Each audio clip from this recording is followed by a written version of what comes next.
Jerusalem, yeah. We wanna go back home, go back where we belong. Forgive us for our wrong.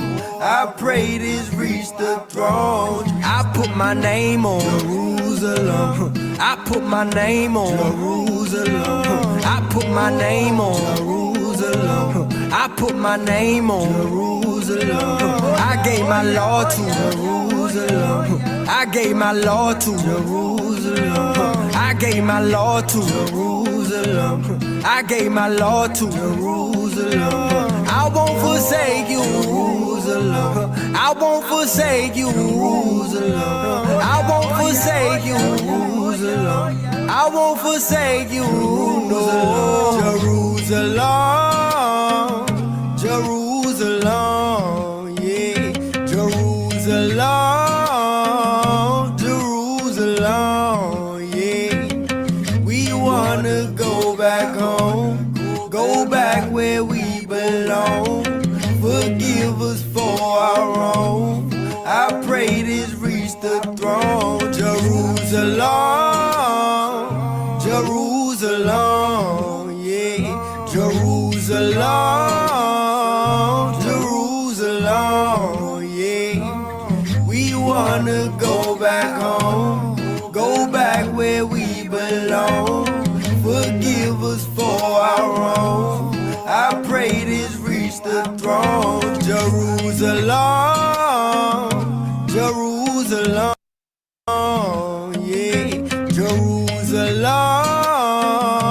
Jerusalem, yeah. We wanna go back home, go back where we belong. Forgive us for our wrong.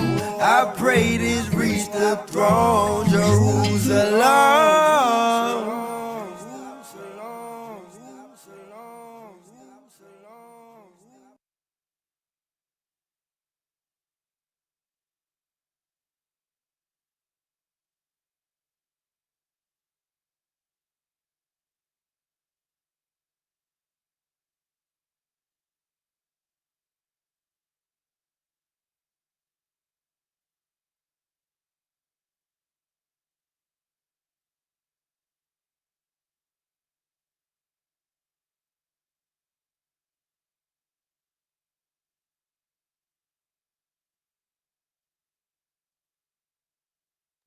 Can y'all hear me?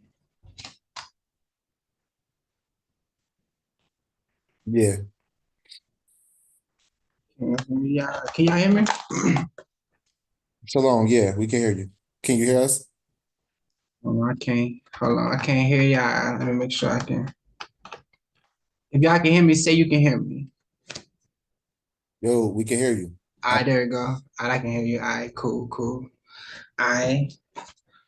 All right, all right. Shabbat shalom.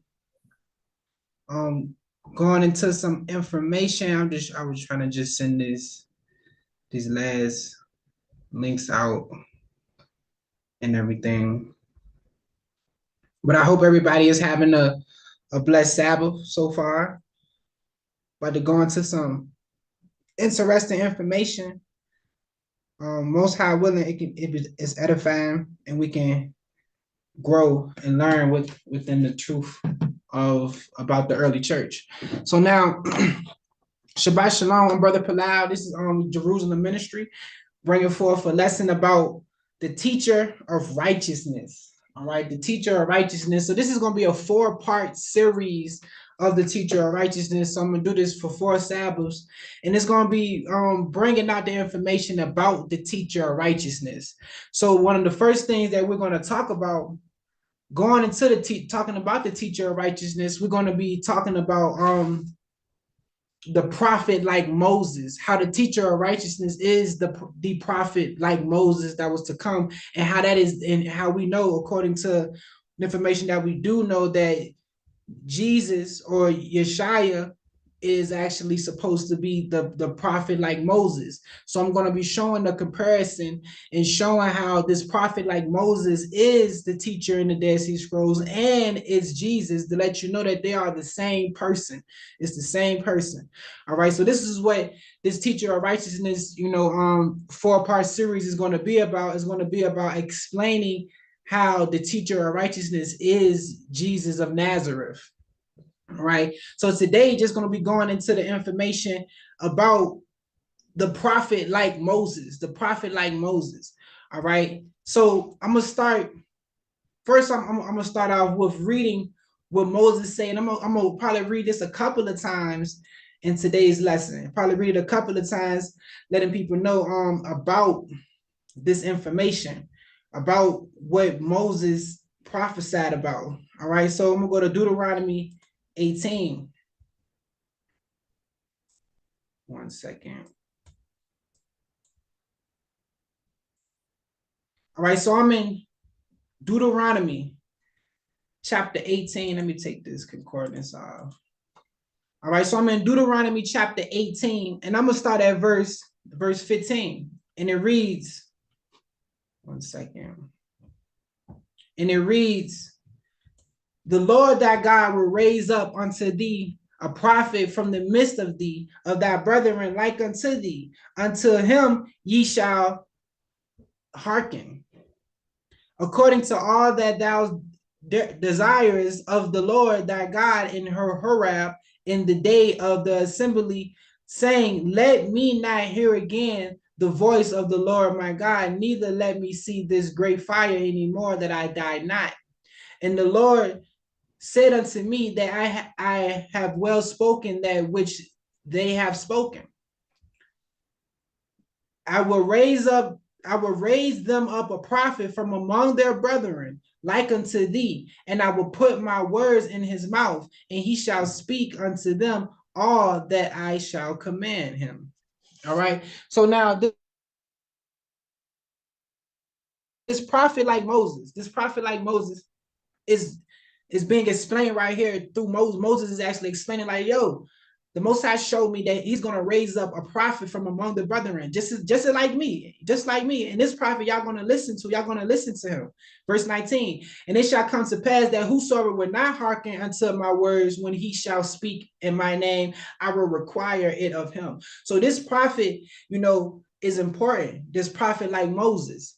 All right. And I'm going to show how this prophet like Moses is the one that's talked about in the Dead Sea Scrolls and this Jesus. It's the same. They're the same person. It's the same person. The prophet like Moses, the prophet or the teacher of righteousness is Jesus. And I'm going to show this throughout this series. All right. So that's important right there. That's important to understand and to understand that Moses, when they came out of Israel, Moses prophesied that the Most High would send them a prophet just like him. All right. So let's go to the prophets. So now we're going to go to the prophets. So let's check out the prophets. So I'm going to go to Joel chapter 2. And this Joel chapter 2, and I'm going to read verse 23. And this is the Most High having pity on his people. All right. Now, this is verse 23, Joel chapter 2, verse 23. Be glad then, ye children of Zion, and rejoice in the Lord your God, for he have given you the former rain moderately, and he will cause to come down for you the rain, the former rain, and the later rain in the first month. Okay, so when we see this, we think it's talking about rain, but we go into the Hebrew, it's speaking about rain also, but it's actually speaking about a teacher that will be raining down a bunch of, like the right teachings, because he's that true teacher. So this is Joel chapter 2, verse 23. And when it say, be glad that ye children of Zion, be glad then, ye children of Zion, and rejoice in the Lord your God, for he have given you the former rain. The former rain, this is a word, more in Hebrew. I may be pronouncing it wrong, but more is Hebrew 4175. all right? And it means a teacher, okay? A teacher or teaching, all right. Also the early rain. So this is, so he's going to give you a form of rain moderately, and he will cast down for you rain. He's going to cast down rain, regular rain also, which is H1653, Hebrews 16:53. But then the former rain also, he's going to give you a teacher that's going to rain down knowledge on you, that's going to rain down this information on you. All right. And the latter rain, this is another word for rain. This is dealing with the spring rain that comes in the first month. All right. So he's going to provide these things for us. He's going to provide rain for us so that way we won't be in a drought. He's going to provide a teacher, a form of rain, a more rain for us so we won't be in a spiritual drought. He's going to provide that. And the prophets knew that. They understood that. So now let's go to the book of Hosea. All right, I'm gonna try to help you get through it because I want to get through this information. Dealing with part one, dealing with the prophet like Moses, the true prophet. All right, so this is Hosea chapter 10. All right, Hosea chapter 10, and I'm gonna read verse 12. All right.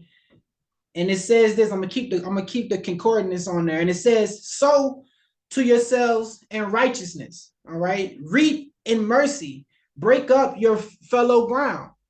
For it is time to seek the Lord till he come and rain righteousness upon you. So he's going to rain righteousness upon you. How he's going to rain this righteousness upon you? By sending you a teacher of righteousness. All right, by sending you that more rape, that form of rain, by sending you that, he's going to rain righteousness upon you. That's how he's going to do that. All right, let's go to Malachi. So I'm going through the prophets to show that the prophets, they understood that it was that what Moses prophesied, the prophets prophesied that also. They prophesied that it would be a teacher that's going to come. All right, it was going to be a prophet that's going to come. So now I'm going to go to the book of Malachi. All right. Malachi chapter 4, verse 1 to 3. Verse 1. And it reads, for behold, the rain cometh that shall burn as an oven, and all the proud, and all that do wickedly shall be stumbled. Okay. This is talking about the day of cometh. The day of cometh that shall burn as an oven. And all the proud, and all that do wickedly shall be stubbled. And the day that cometh shall burn them up, said the Lord of hosts, that it shall leave them neither root nor branch. But unto you that fear my name shall the Son of Righteousness arise while healing in his wings, and ye shall go forth and grow up as calves of the stall. All right. Verse 3, and ye shall tread down the wicked, for they shall be ashes under the soles of your feet in the day that I shall do this, said the Lord of hosts. So he said, verse 2, but ye that fear my name shall the Son, and this is the S-U-N, this Son is capitalized. This Son, this is S-U-N, the Son of Righteousness. And we're going to see this again. We're going to see this again soon. The Son of Righteousness, matter of fact, I'm going to pull this up now. This is the Testament of Judah. Testament of Judah. Okay, this is Testament of Judah, and this is in chapter 24. What is, because it's only, this is I want to say verse 24, but I think it's only one chapter in the 12 patriarchs anyway. So this is one of like paragraph 24. All right, and it reads this. Hold on, let me make it a little bigger.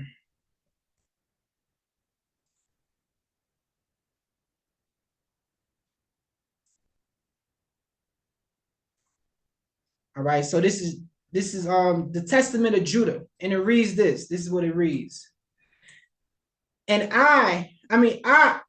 is verse 1. This is chapter 1. Chapter 24. So this is Testament of Judah, chapter 24, and it reads, after these things, this is the R.H. Charles version. And after these things shall a star arise to you from Jacob in peace. All right, that star shall rise. Remember that star shall rise also, because we see that in the prophets.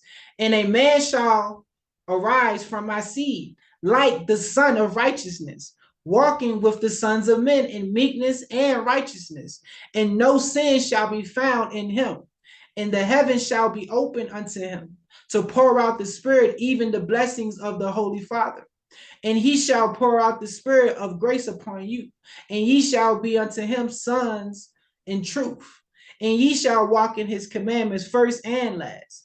This branch of the Most High God, and this fountain giving life unto all, then shall the sepulchre of my kingdom shine forth, and from your root shall arise a stem, and from it shall grow a rod of righteousness to the Gentiles, to judge and to serve all that call upon the Lord. So this seed, this star will arise out of Jacob that we see actually in the book of Numbers. It's prophesied. So this star will rise out of Jacob, and it will be like the Son of Righteousness, just like we just seen in Malachi. Malachi chapter 4, verse 2. But unto you that fear my name shall the Son of righteousness arise with healing in his wings. All right, so it will be a teacher that's coming that will rain teachings down, on the people, and he will be he will be, a name for him would be like the teacher of righteousness, the Son of righteousness, the true prophet.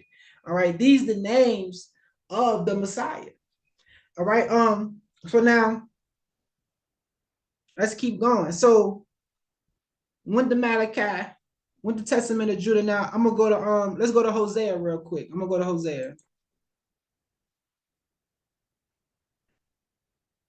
Let's check out Hosea. All right, so Hosea, and I'm gonna go to chapter 6. All right, Hosea chapter 6, and I'm gonna read verse 3, and it reads in Hosea chapter 6, verse 3. Then shall we know, if we follow on to know the Lord, his going forth is prepared as the morning, and he shall come unto us as the rain, as the later and former rain unto the earth. So he's going to come to us as the rain, as the later rain. He's going to come to us. He's going to come to us. All right. He's going to come. He's going to rain down his information on us if we follow on to know the Lord. His going forth is prepared as the morning. He shall come unto us as the rain, as the latter and former rain unto the earth. So like we read in Joel. And right now Hosea using a different Hebrew word, but he's saying the same thing that Joel was saying. And Joel was saying about the former. Let me go back to Joel. Joel was saying, verse 23. Joel was saying, be glad then, ye children of Israel, and rejoice in your Lord, your God, for he have given you the former rain, which is in Joel, he using Moreh, which is teacher, and he will cause to come down for you the rain, the former rain, and the latter rain in the first month. All right. So this is what we see when we going back to Hosea. Then shall Hosea chapter 6, verse 3. Then shall we know, if we follow on to know the Lord, his going forth is prepared as the morning. He shall come unto us as the rain, as the latter and the former rain unto the earth. So if we follow the Lord, if we follow the Most High, then we will be a part of the teacher of righteousness, congregation when he's coming. When the teacher of righteousness come, when he this is before he came, but when he come, he will be, be able to give us the teachings that we need, give us that rain, give us that latter and that former rain that we need. All right. Now to solidify what I'm saying, I'm gonna go to the book of James. All right. I'm gonna go to this is the epistle of James, and this is chapter 5. Chapter 5, and I'm gonna read verse 7 and 8. All right. Now this is James. This letter is stemming from James. Whether James wrote this or not, it's stemming from the teachings of James, which is the Messiah brother, which is Jesus' brother. All right. Now I'm gonna read this. This is James chapter 5, verse 7 and 8. And it read, be patient, therefore, brethren, until the coming of the Lord. Behold, the husband waiteth for the precious fruit of the earth, and have long patience for it, until he receive the early and latter rain. Be ye also patient, establish your hearts, for the coming of the Lord draw nigh. All right. So just like a farmer has to be patient for the precious fruit, he's patient, he's waiting for the early and the latter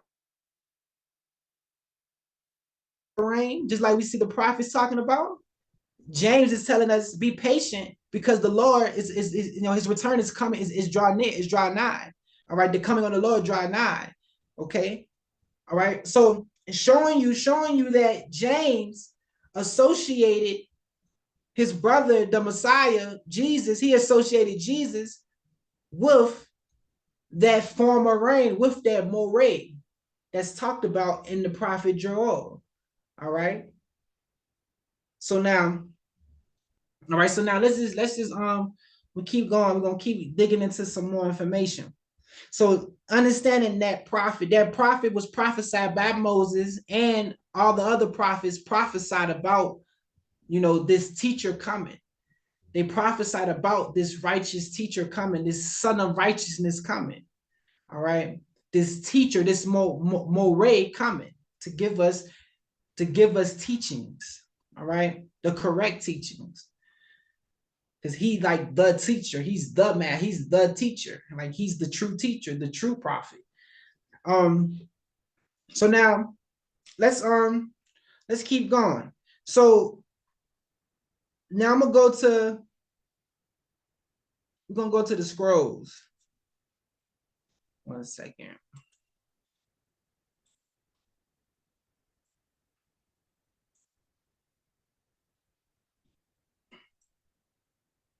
So we inside the Dead Sea Scrolls. This is the Penguin Classic Giza Vermes edition. All right, the Giza Vermes edition was the edition that we recommend people to get if you want to study the Dead Sea Scrolls and really learn it on a scholarly level. So now we're going to the Dead Sea Scrolls. Now we're in the community rules, and it's actually interesting because I'm doing a 3-month series on Judean Christian writings, and part 1 of that right now, we're touching on the community rules. And what's interesting is within the community rules, it's letting us know about the prophet and him coming. All right. So now let's read it. About to read it. So this is the community rules, and this is we on page 110. All right, and I'm gonna start right here in this last paragraph, and it say, as for the property of the men of holiness who walk in perfection, it shall not be merged with that of the men of injustice, who have not purified their life by separating themselves from iniquity and walking in the way of perfection. They shall depart from none of the counsels of the law to walk in all the stubbornness of their heart, but shall be ruled by the primitive precepts in which the men of the community were first instructed, until there shall come the prophet. So this community is waiting for the prophet and the messiahs of Aaron in Israel. All right, so this community is waiting for the prophet, and they also is waiting for 2 Messiah figures, or the Messiah coming from Aaron and a Messiah coming from Israel. All right. Now, what's interesting is that this prophet, this true prophet, he holds 2 figures. This true prophet, he holds the figure of the Messiah out of Israel, and he holds the figure of the true prophet, the true teacher. All right. And this community understood that, and I'm going to show you. This community understood that. All right. Now, so this community, they waited on 3 figures. All right. Now, what's interesting is, and I'm gonna kind of review a little bit of this within the community rules on Wednesday during the Judean Christians course that I'm doing. So the Judean Christian New Testament course that I'm doing. So now, but what I want to do is, so they wait on a three figure, you know, they waiting on 3 figures to come. All right, 2 of those figures is established in one person.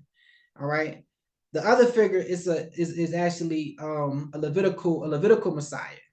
Okay, which we talked about that before in the past. If people don't look at our past videos, look at the video we did about John the Baptist and how he is the Levitical figure and how he actually come from Aaron. All right, and then we had information that's stating historical information that's stating that John the Baptist is from a Levitical priesthood lineage, which we know according to the Greco-Roman Gospels. According to the Greco-Roman Gospels, like Luke and all of that, lets you know that he's coming from Zacharias. But what we didn't know is that John the Baptist had relationship ties to Elijah. He's actually related to Elijah. Elijah is actually not just a prophet, but he's from Elijah is actually from the Levitical priesthood lineage. All right. And now the information is out there, but now back to this true prophet. The Messiah of Israel has a 2-figure fold. All right. It's the true prophet, and he's the Messiah out of Israel. All right, so I'm gonna go to John real quick. Check this out. Go to John. Go to the book of John, chapter 1. And I'm gonna start at verse 19. And this is the record of John when the Jews sent priests and Levites from Jerusalem to ask him, "Who art thou?" So they asked John, "Who are you?" They asked John the Baptist, "Who are you?" He confessed and denied, but I'm not. He confessed, but I confess I am not the Christ. So he's like, "I'm not the Messiah. I'm not the Messiah." And they asked him, "What then? Art thou Elias?" Which is Elijah. Are you Elias? Are you Elijah? He said, I'm not Elijah. I'm not Elijah. But why is they comparing him to Elijah? Because it's a 3-figure fold that the Jews knew about that was coming. All right, especially the church, the community of the Essenes, they understood that. All right, so I'm not Elijah. Because some people thought Elijah was gonna be reincarnated or whatever like that. He's like, I'm not Elijah. He said, and then they asked him, "Are that the prophet? Are you the prophet?" He's like, "Nah, I ain't." And he asked and said, "No, I ain't him either." So this is a 3-figure, thing that's actually traditional, and we don't really know about it because it's been hidden through the Greco-Roman understanding of Christianity. All right, and then the Judaism hid it too.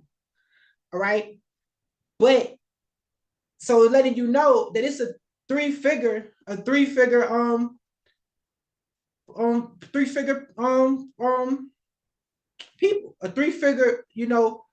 it's a 3-figure leadership that has to come, but one of these figures would be twofold. Okay, so now aren't that a prophet? He said no. So they're looking for the Messiah, which is Christ, which is the anointed one. Because all these, the prophet is anointed, the Levitical Messiah is anointed.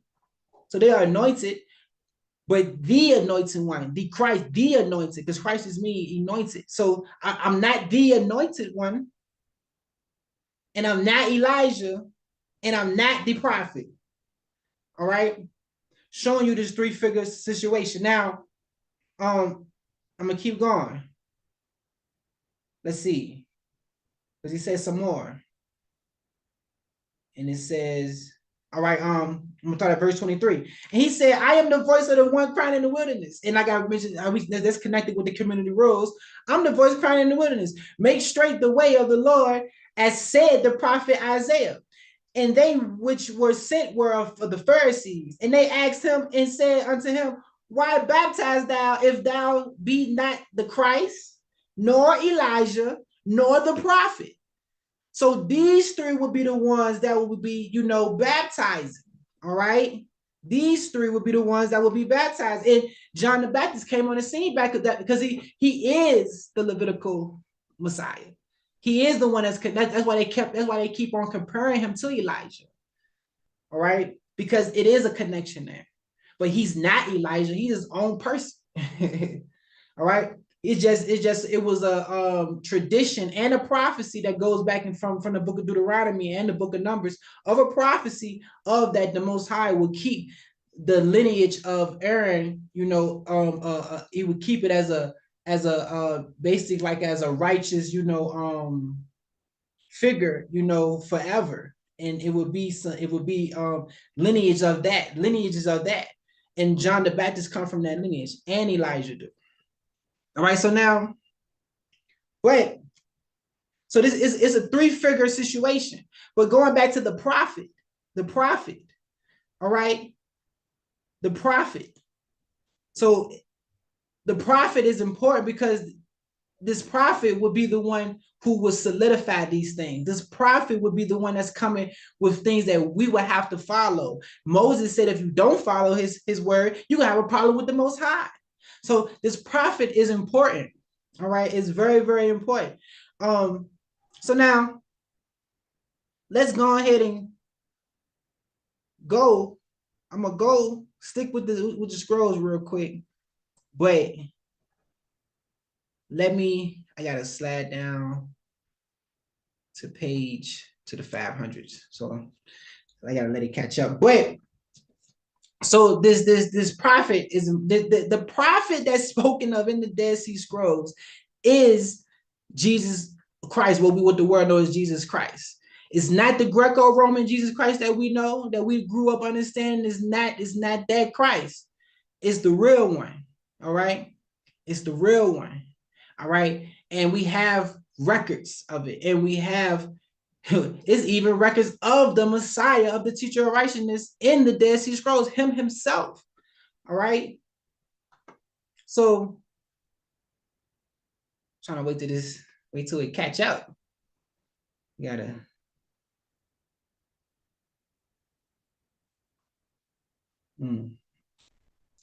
It's gonna take hold on, you know what?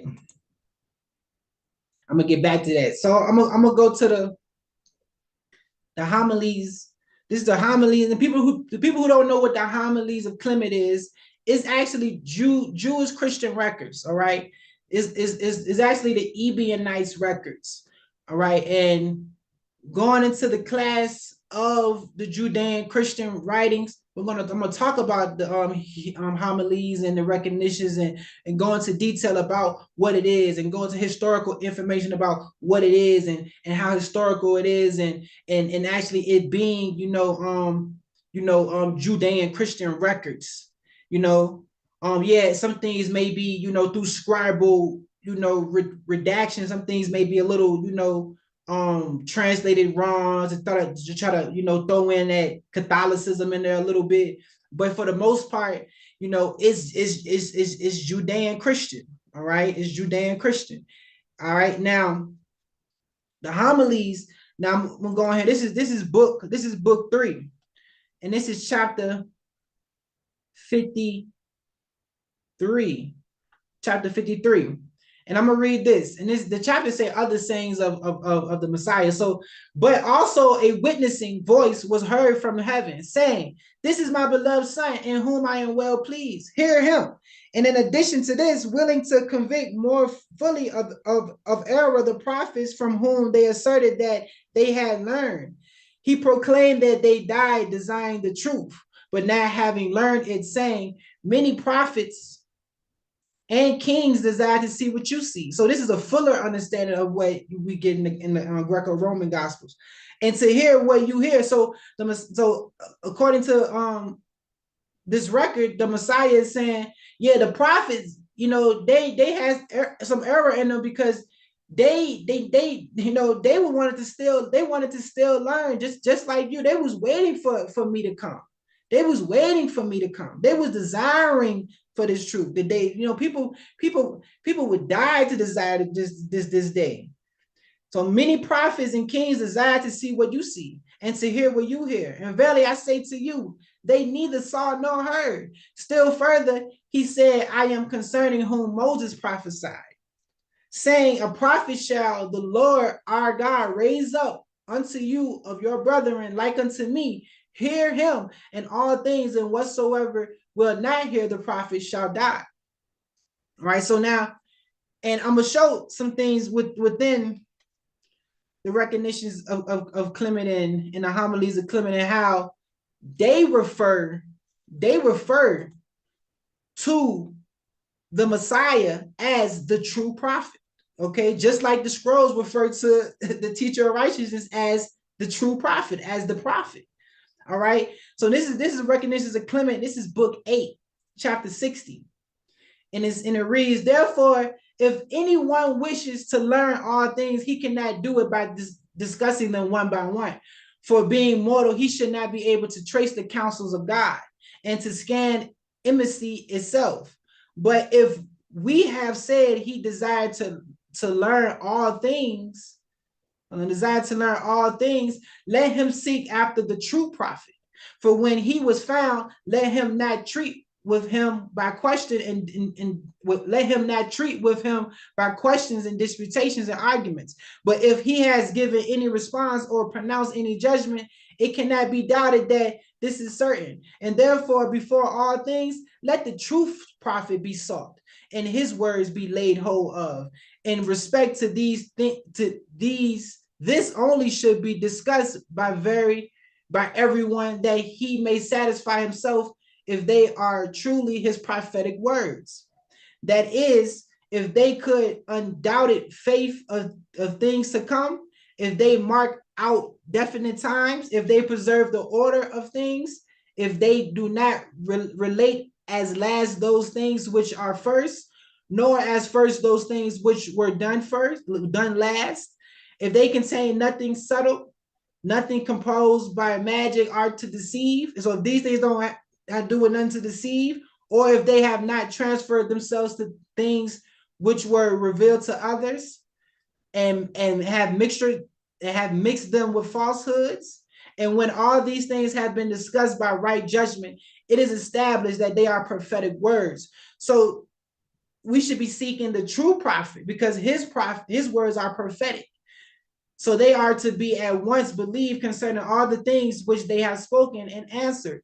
So understanding this true prophet is how we're going to get understanding the truth, because that's what it's about. It's about understanding the true prophet and what he spoke and what was being there. But just showing you how in the scroll, in the recognitions of Clement, they call him the true prophet. This is chapter 62, the same book, book 8. And therefore, since among these philosophers are things uncertain, we must come to the true prophet. Him God the Father wished to be loved by all, and according he has been pleased wholly to extinguish those opinions which have originated with men, and in regard to which there is nothing like certainty, that he, the true prophet, might be the more sought after, and that he whom they had obscured should show to men the way of truth. All right, so this true prophet, concerning the true prophet. All right, so you're going to see that. Now let me go to the scrolls. It still ain't load yet. I don't know where. Let me. Okay, there we go.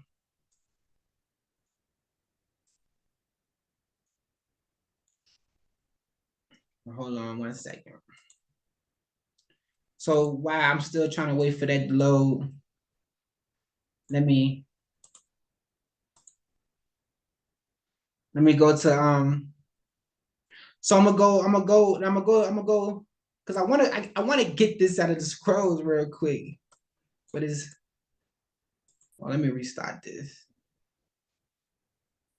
There we go.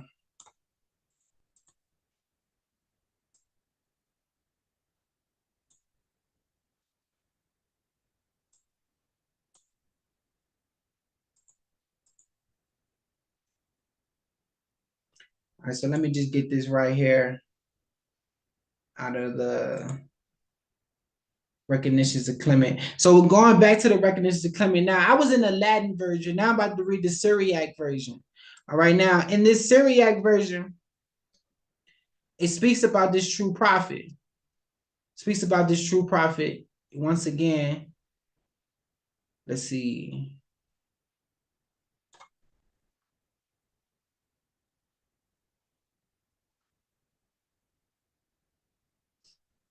All right, so now this is book recognitions, book 1.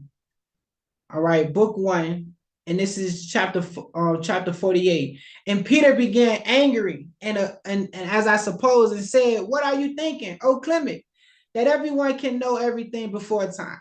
And now, so that we do not forsake the matter that is placed before us.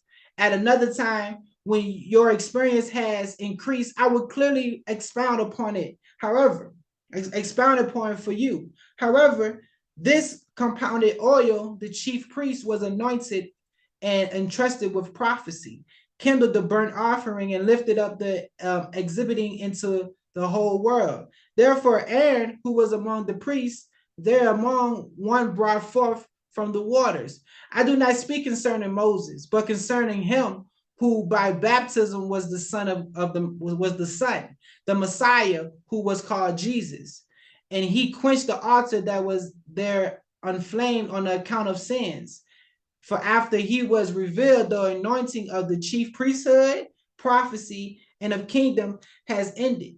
So when the true prophet eventually came on the scene, pretty much it wasn't no need for no rest of no more prophet. That's why they call him the true prophet.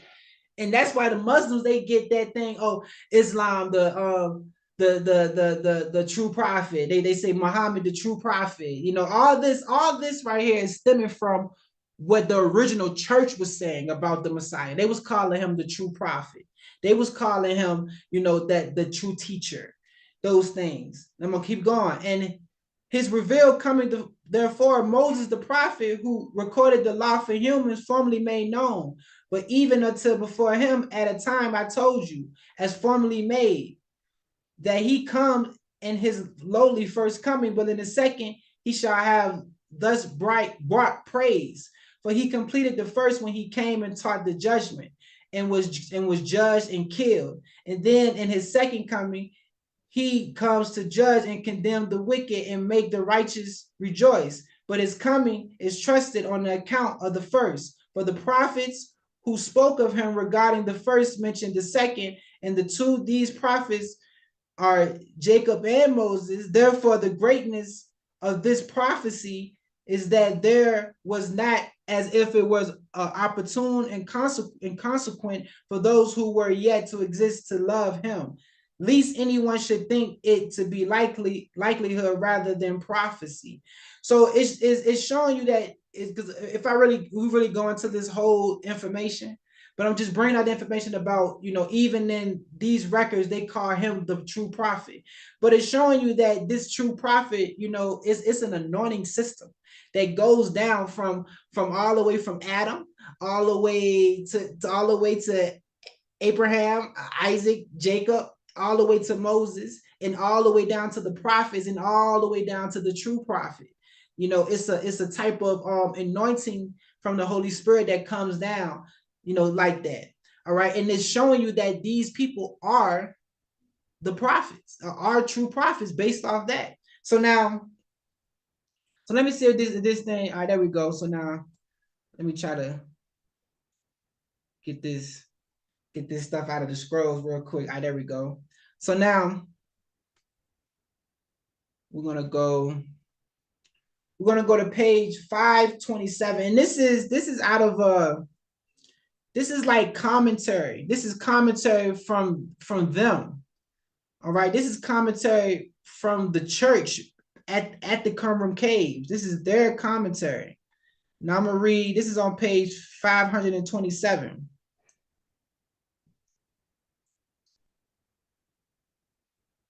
One second. So page 527, and it reads this, and this is because they're waiting on these three figures.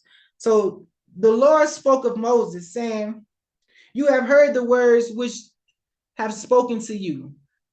All that you have said, art thou, O thou heart, were always like this, to fear me and to keep my commandments, that it may be well with them and their children forever. I will raise up from them a prophet like you from among their brethren. I will put my words into his mouth, and he shall tell them all that I commanded, and I require a reckoning of whoever would not listen to the words which this prophet shall speak in my name.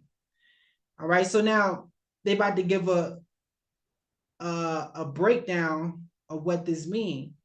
And let me see something. And then it goes into breaking down numbers. I see, but now, but not now. Behold him, but not near. A star shall come out of Jacob, a scepter shall rise out of Israel. He shall crush the temples of Moab and destroy all the children of Seth. All right, and then it actually goes into Levitical information too. So, but it's letting you know that these, okay, so these are this scroll right here is a commentary on a Balaam prophecy oracle about what he spoke about, what Moses actually spoke about. Moses spoke about the prophet of like him coming. Then Baal has spoke about things concerning certain things about the star coming out of Jacob in the sepulcher. All right. Now, what is interesting is that this same group, I'm gonna show something. Go back up here. This same group. Now, this is what they believe. This is their breakdown of numbers. 1 second.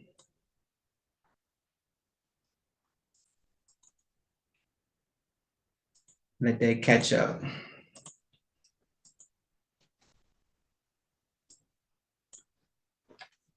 I wish it wasn't so slow. Dang. Ah, there we go. There we go.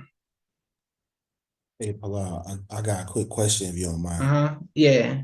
I just wanted to ask for the people, what's the significance of the Homilies of Clement? Like, why should one seek to read the Homilies of Clement? What's special about it? You know what I'm saying? To where you would go into it to prove that Jesus is the teacher of righteousness. Well, the Homilies of Clement itself is stemming from Judean Christian writings. All right, like when we go into the course about Judean Christian writings, we will go into more depth about the homilies and the recognitions. But the homilies itself is actually the travels of Peter. All right, it's the travels of Peter, and it's recorded, you know, going into as late as the 4th century, you know, as early as the 4th century AD, that the travels of Peter, the homilies, was read by the early church, was read by the Ebionites and Nazarenes. It's a record that they kept about the travels of Peter. So the homilies itself is the travels of Peter. All right, and then it's dealing with some of the same things that you have in the recognitions of Clement. The recognitions of Clement and homilies kind of overlap each other on some material. But the homilies in itself is kind of more so the travels of Peter. The recognitions of Clement deals with the travels of Peter also, but one thing special about the recognitions of Clement, it holds the information from a record that come from James, the brother of Jesus. It's a record called the Ascension of James, of him rising to being the bishop and his, you know, how he ran the church. So with information in there about that in both of these records. So these are Judean Christian records at its core. Let's see. And they actually agree with the Dead Sea Scrolls. They agree with the scrolls. They agree with the scrolls. So now back to the teacher of righteousness, and that this teacher of righteousness is talked about that he will be coming to Damascus. Okay, he will come to Damascus. All right, so now we about to read this. Now we on page 135. I'm almost there.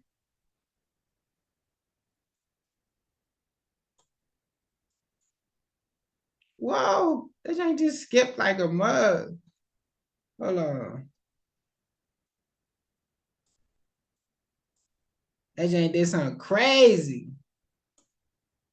That ain't skipped to.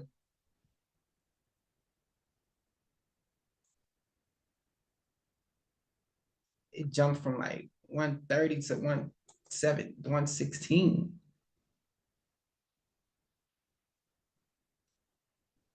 Hold on. And the lesson pretty much we pretty much finished too. As we got a couple things to go, like like 3 more things to go through, and then it's a wrap. But it's a lot more information, but I'm jumping around because I don't want to, be so long, but over time, the information will pile up and pile up. So, but we're on page 135 in the Dead Sea Scrolls. This is the Damascus document. All right, this is the Damascus document, page 135. And it's actually in the Zedekiah fragment, chapter 9, verses 2 through 3. But I'm gonna read this right here.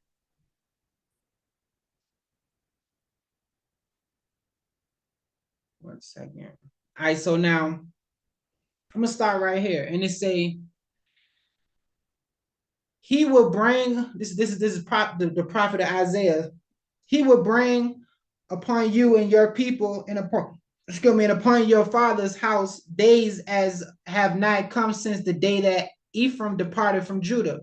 When the two houses of Israel were divided, Ephraim departed from Judah, and all the apostles was given up to the sword. But those who held fast escaped to the land of the north.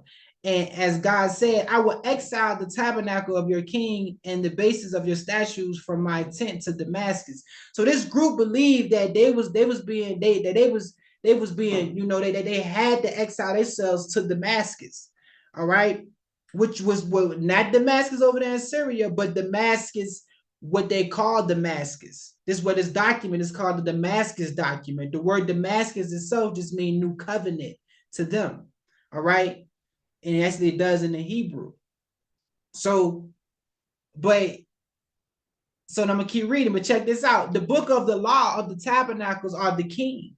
As God said, I will rise up the tabernacle of David, which is fallen. So just like I just read in the scroll a few minutes ago, this scroll is a commentary on of them waiting on some three figures. I read the 2 figures that they waiting on. They waiting on the prophet like Moses, and they waiting on the prophet like Moses, and they waiting on they waiting on the sepulcher, to come out of Jacob, which is the Messiah out of Israel. But check this out. So it's saying the book of the tabernacle of the king, as I said, I will rise up the tabernacle of David, which is fallen. The king is the congregation, and the bases of statues are the books of the prophets, whose sayings Israel despised. The star is the interpreter of the law, who shall come to Damascus. As it is written, a star shall come forth out of Jacob, and a sepulchre shall rise out of Israel. The sepulchre is the prince and the whole congregation. And when he comes, he shall smite all the children of self. So this community, they knew that the teacher, which is the prophet like Moses, which is actually the star also that you see in Numbers, he's the star. And so they knew that this star is the interpreter of the law, who shall come to Damascus. He will come to the area that they came, which is at the Qumran caves. And not only that, they saying now the sepulcher is the prince of the whole congregation. Now, throughout the Dead Sea Scroll, they let you know that the true prophet is the Davidic prince over the whole congregation. So they understood that this prophet like Moses would come in a two-figure fold. Okay, so they're waiting for 3 figures, but 2 of those figures would be implemented in one person. All right, and they understood that. So So I mean, this pretty much, that I don't want to go, too deep with certain things yet, but so this prophet, and then like I said, all through the scrolls, all through the let me do this. Let me go back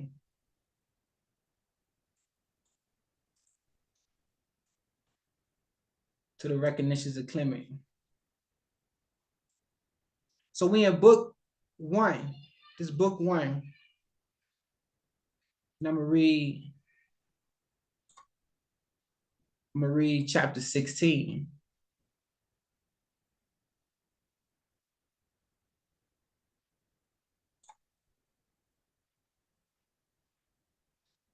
All right, chapter 16. And this is the recognitions of Clement. This is a Judean Christian record.